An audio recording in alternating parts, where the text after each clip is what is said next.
Hi gorgeous, thank you so much for clicking this video. Welcome back to my little home here in YouTube. Hari ini aku mau kasih update soal pemakaian minoxidil. So if you're interested to see, please don't forget to subscribe to my channel and hit that notification bell so you can show love and support to help me grow this channel. And without any further ado, let's get into the video.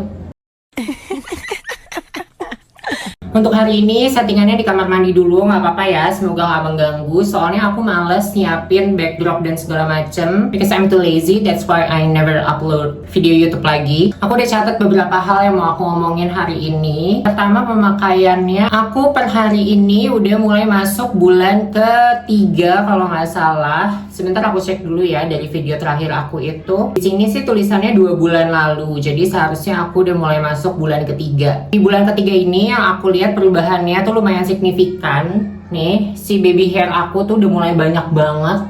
Sebentar ya, aku jepit rambut. Oh, lihat tuh, gile gak? Kayak karpet Persia ya. Ini pemakaian 3 bulan minoxidil. Aku pakai yang kayak gini. Awalnya aku pakai pipet gitu, cuma dia tuh jadi kemana-mana, suka jadi tumpah kemana-mana, ke jidat, ke muka gitu. Ya tadi tuh si jambang aku jadi tumbuh sampai sini, tapi ini aku cukur-cukurin. Jidat aku juga dipenuhin rambut tadinya, jadi aku jadi rajin shaving muka gara-gara pakai minoxidil. Abis itu juga di sini kelihatan nggak ya?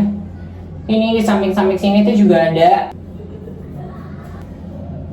Padahal kalau yang di belakang-belakang ini tuh aku nggak pakai yang serius banget yang aku tetesin ke situ tuh enggak. Cuma biasanya kan aku oles di tempat-tempat yang aku butuhin, baru habis itu sisanya tuh aku kasih ke tempat-tempat yang lain gitu loh. Ternyata itu juga berpengaruh, numbuhin juga. Nah karena aku nggak suka dia punya efek samping numbuhin rambut-rambut yang nggak aku inginkan di muka aku, akhirnya aku ganti pakai tutup yang ada olesannya gini, ada kuasnya gini, jadi dia kayak kuas kutek gitu. Kalau kalian beli merek ini tuh udah dapet dua-duanya, dapet tutup pipet sama dapet tutup yang kuas. Jadi bisa dibilang tuh perubahannya sejauh ini sangat-sangat signifikan ya. Dari kalian nanti aku kasih lihat before-nya, atau kalian juga bisa lihat video aku yang sebelum ini. Di situ kelihatan juga rambut aku waktu awal pemakaian dan sebelum pemakaian, terus sampai hari ini tuh kalian lihat kayak gini. Hairline aku tuh jadi maju banget. Sebenarnya hairline aku kan nggak semaju ini ya, cuma aku kayak pengen ngecilin jidat aku. Jadi si rambut-rambut yang tumbuh di jidat ini kan harusnya aku cukur nih. Nah ini tuh aku diemin. Nih di sini tuh aku ada bekas jahitan dulu waktu kecil, kepala aku pernah bocor.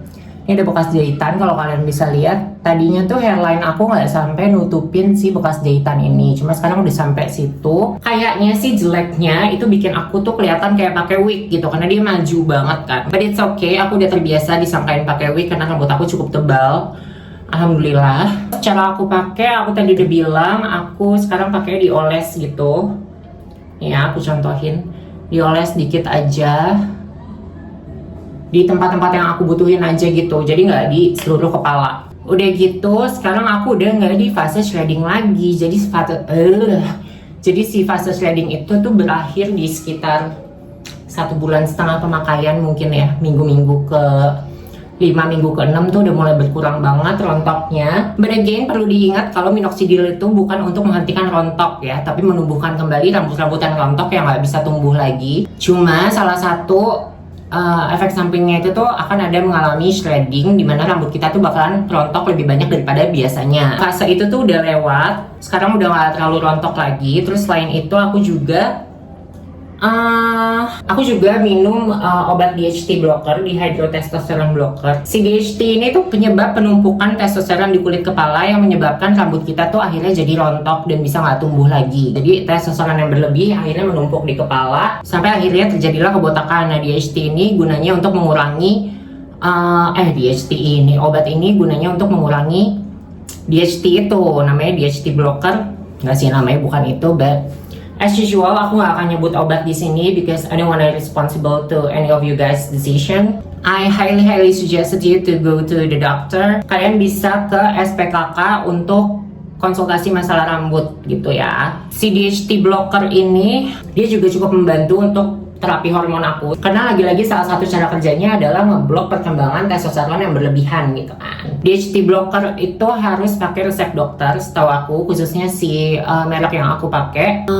I know it sounds like a privileged assholes untuk ngomong ke dokter kayak gitu, cuma aku juga nggak seberprivilege itu. Aku juga selalu berusaha untuk siapin dulu uangnya untuk disisihin dulu dari awal kalau aku memang mau konsultasi ke dokter gitu loh. Jadinya memang aku tahu nggak semua orang bisa untuk ke situ, but again I'm so sorry aku nggak bisa ngasih informasi soal kesehatan karena itu tanggung jawabnya besar.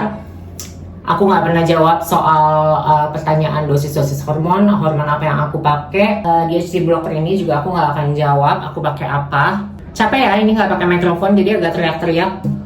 Soalnya mikrofonnya juga kayak nggak ngaruh-ngaruh amat juga gitu loh, malah suka jadi bikin suaranya hilang timbul. Efek samping yang pertama itu kan shredding ya. Aku tadi udah bilang, udah mention juga kalau di awal pemakaian itu rambut bakal rontok parah, rontok yang lebih banyak daripada sebelumnya. Rambut aku tuh juga jadi gatel, kulit kepala itu gatel, terutama di bagian ini. Aku kan lagi fokusin untuk nubuhin rambut di bagian tengah ini ya, belakangan ini. Jadi aku pakainya sering banget di situ.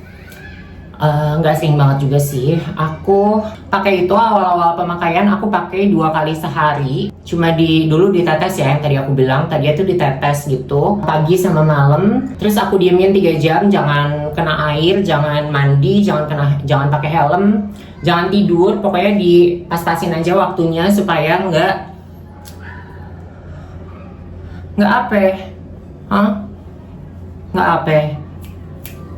itulah ya, supaya nggak mengganggu jadwal minoxidil kalian gitu.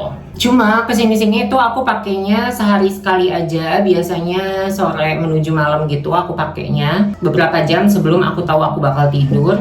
Nah itu tuh karena kalau kita tidur dia belum benar-benar terserap, nanti dia tuh nempel ke bantal, terus nanti kena muka kita, kena leher kita, kena tangan kita, jadilah kita manusia berbulu seperti Yeti, ya kan?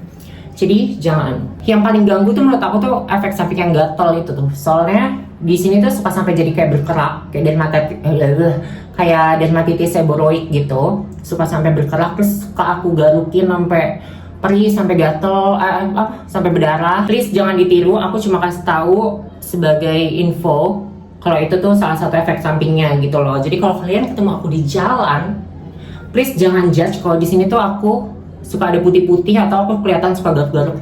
Bukan jorok, tapi itu adalah efek samping dari minoxidil. Karena aku sendiri honestly jarang banget dari dulu yang namanya tuh ketombean tuh aku jarang banget. Buat ngurangin gatalnya tuh aku belum menemukan yang bener-bener pas buat aku. Kayaknya aku tuh bakal coba scalp detox gitu yang kayak modelnya kayak micellar water, salicylic acid yang dituangin ke kulit kepala gitu. Cuma belum ada budgetnya, lagi-lagi ya kan, seperti yang tadi aku bilang, aku tidak seberprivilege itu. Jadi apa-apa mesti ditabung dulu. Untuk membantu sedikit mengurangi, aku pakai beberapa produk. Di sini ada Ketomet. Ini tuh awalnya bagus banget buat ngurangin gatel yang aku rasain di kepala aku. Cuma makin kesini tuh aku ngerasa dia kok kayak jadi nggak ngaruh ya di gue. Nggak tahu kenapa gitu. Ini tuh harusnya pakai resep dokter, cuma kalau kalian ke apotek tuh tetap dikasih. Namanya Ketomet. Fokusnya buat ketombe atau dermatitis seboroid yang aku bilang tadi, yang berkerak-berkerak gitu kulit kepalanya. Segini tuh 60 ml harganya sekitar kalau nggak salah 60 ribuan gitu. Jadi untuk ukuran segini tuh lumayan mahal ya menurut aku sih. Kata dokter juga dia ini bisa memperpanjang fase anagen rambut kita, yang dimana artinya dia bisa memperkuat rambut supaya nggak gampang rontok dari akar. Kecuali kalau rambut kalian rusak, rontoknya patah gitu dari tengah, nah itu tuh nggak bisa di handle sama dia. Terus aku ada Metal Fortis, ini salah satu shampoo legend. Dulu juga waktu pertama kali aku manjangin rambut aku pakai dia.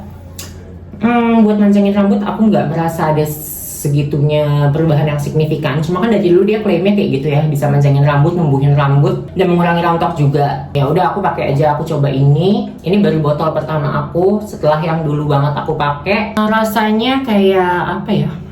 Biasa aja sih, nggak ada rasa gimana-gimana. Kalau baru hari pertama keramasnya, gatalnya jelas berkurang gitu kan. Cuma kalau kayak udah besokannya atau 2 hari setelahnya itu kan aku tiap hari pakai minoxidil gitu kan, itu tuh mulai tuh ada gatal-gatal lagi. Jadi memang nggak setahan itu. Nah itu dia keramas pertama biasanya aku pakai kalau nggak Ketomet, Metal Fortis ini. Terus as usual yang suka aku bilang ke kalian, keramas 2 kali. Untuk keramas keduanya aku pakai Selsun Yellow. Ini yang medicated or something gitu. Pokoknya dia tuh pakai box, satu-satunya yang pakai box. Aku nggak tahu di supermarket ada apa enggak. Aku belinya di drugstore gitu. Baunya tuh menurut aku kayak bau sweet salt. Nah dia ini tuh lumayan ngaruh banget buat ngurangin gatal-gatal rambut aku. Jadi kalau aku pakai itu dua doang, itu tuh nggak terlalu berpengaruh. Cuma kalau pakai ini, itu tuh rasanya mantep gitu loh. Terus sayangnya sebagian orang nggak suka pakai ini karena dia tuh bikin rambut tuh rasanya tuh kayak keset kasar gitu. Cuma aku merasa rambut aku kalau nggak kayak gitu tuh namanya nggak bersih gitu loh. Kalau aku sih ngerasa kayak gitu ya. Rambut aku kan low porosity, jadi dia lebih gampang terjadi penumpukan produk di rambut aku gitu. Jadi aku need something really strong untuk ngilangin segala macam produk dan kotoran yang ada di rambut aku. Untuk ngelembutinnya ya aku pakai conditioner atau hair mask aja kayak biasa gitu kan. Conditioner aku ada Pantene Miracles Collagen Repair, udah mau habis. Terus ada L'Oreal Total Repair 5. Terus kadang juga aku pakai krim batnya Macarizo. Ini yang untuk rambut kering dan rusak. Rambut aku nggak rusak, cuma bertekstur aja. Jadi dia tuh kalau dilurusin terlihat lebih dry, terlihat kering. Dan aku ngerasa kalau aku pakai produk-produk yang repairing kayak gitu tuh kayak lebih melembabkan, bikin rambut aku tuh lebih bisa dimain-mainin gitu, lebih enak aja sih intinya kayak gitu. Apalagi ya yang aku pakai? Oh ada ini dari Roda Fresh Elixir Hair Tonic. Ini tuh aku pakai setelah aku keramas. Dia klaimnya ada bakteri baik yang bisa menyingkirkan si bakteri-bakteri nakal yang ada di kulit kepala kita yang menyebabkan kulit kepala kita tuh gatal, ketombean, rontok kayak gitu. Jadi aku pakai ini udah botol ketiga kalau aku nggak salah. Harganya itu around 100 ribuan. Nanti aku taruh linknya di description box kalau aku nggak males. Oke. Terus apalagi ya, kalau buat panjangin nggak ngerasa lebih cepat panjang sih honestly, karena memang tujuan minoxidil tuh pure cuma untuk menumbuhkan rambut yang nggak bisa rontok, nggak bisa tumbuh lagi akibat rontok gitu. Sekarang rambut aku ya nggak kelihatan, segini, hampir sepinggang, nggak kelihatan sih, maaf ya. Yaudah segitu aja update aku untuk bulan ketiga ini. Kalau punya pertanyaan boleh banget di komen di bawah. Kasih aku saran dan ide-ide buat video-video selanjutnya. And until I see you guys again next time, stay gorgeous.